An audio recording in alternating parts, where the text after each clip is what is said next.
There it is.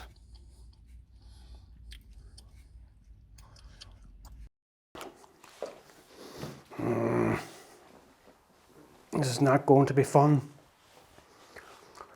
Just back from the off license there, and I have to tell you, it was a horrible experience. Going back, seeking that product, that alcohol, it didn't bring the trauma back, but it brought the memory back of going in and buying it. Although I wasn't desperate and sick when I went in, as I was in years gone by. That drink took me to the edge of death, to put it bluntly, but I managed to pull back just before that. But I can't forget about it. I can't forget about the effect it had on me. And its name is Frosty Jack's, and it's white cider. I always refer to it as industrial cider, not for human consumption. It seems to me that white cider, like Frosty Jack's, is marketed exclusively to those who have no money. I mean, if you have money and you tried it, you'll know not to go back to it again. But if you have no money and you're addicted to it, I mean, you have no choice then. Even though you know what's coming, you know the burning train's coming onto the station whenever you have to get off it. But because getting off it is another story altogether. I've drinking every other kind of alcohol, stronger, weaker, when I used to drink, but there's nothing like the horror of white cider coming off it. And when you're on it, you're an absolute lunatic. It's not like vodka or whiskey, they're stronger, but there's just something about white cider that sends you absolute crazy, and it sends you absolutely to the depths of despair when you're trying to get off it.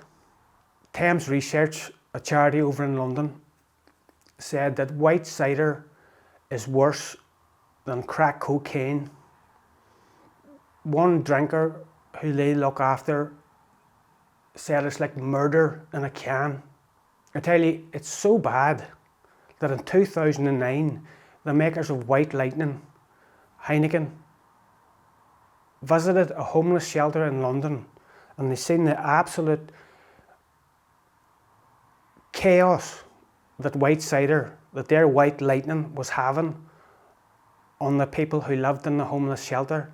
Such an effect that it had on him, he immediately went back to Heineken and recommended that it be removed off the shelves in Britain and in Ireland. Now, if Heineken know that this product is muck and dangerous, how come the makers of the white cider that I used to drink, Frosty Jack's, which is Ashton Manor in Birmingham, how come they don't know that Frosty Jack's white cider is lethal? The answer is they do know. They're more interested in money than people. Alcohol concerns have said that it's more lethal than heroin because of its strength and the amount that you get in a bottle for about £4. Part of the reason why it's so cheap is because it's taxed very lightly.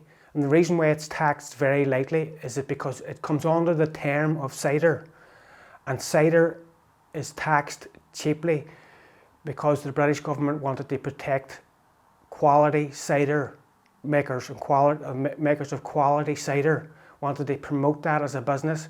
A lot of rural companies make quality craft cider, so that to promote that industry, they tax it very lightly. But white cider comes onto that, so that they are taxed lightly also, which lowers the prices greatly. I think that white cider should be classified as an industrial cider or something else other than cider, because it doesn't resemble cider. It's not golden. It's clear with a small bit of yellowness in it. And the bottle that it comes in, the makers of it try to hide the fact that it doesn't look like cider by putting it into a blue bottle. Have you ever noticed that? It goes into a blue bottle to hide the fact that it doesn't look like cider, because it's not cider, it's industrial cider. It should be taxed as so. Another charity in London says the cost of lives of white cider is absolutely appalling. That's strong language. And the delusion and the suffering coming off it. Another large charity over in England said it's synonymous with panic attacks, mental delusions, self-harm, all manner of chaos inside your own head trying to come off this. It's absolutely awful. There's something about it, just something about white cider. The depression, the very dark thoughts that you can't shake off, the suicidal thoughts, the suicidal ideation. I drank everything and nothing else affected me like white cider. It's absolutely shocking what it does to you trying to come off it. And people should know that before they put it to their mouths. I'm not an expert in any of this. I'm only saying from my own personal experience of this horror. I'm not an expert on it. I can only tell you how I feel about it, the questions that I have about how this is legal, and they express how the effect that it has when you're on it and trying to come off it. It's said that white cider shouldn't be removed because vulnerable alcoholics may go for spirits, strong wine, and that's why that's a justification for keeping it in existence. But that's not a valid argument. It's like saying, don't take a knife off a murderer.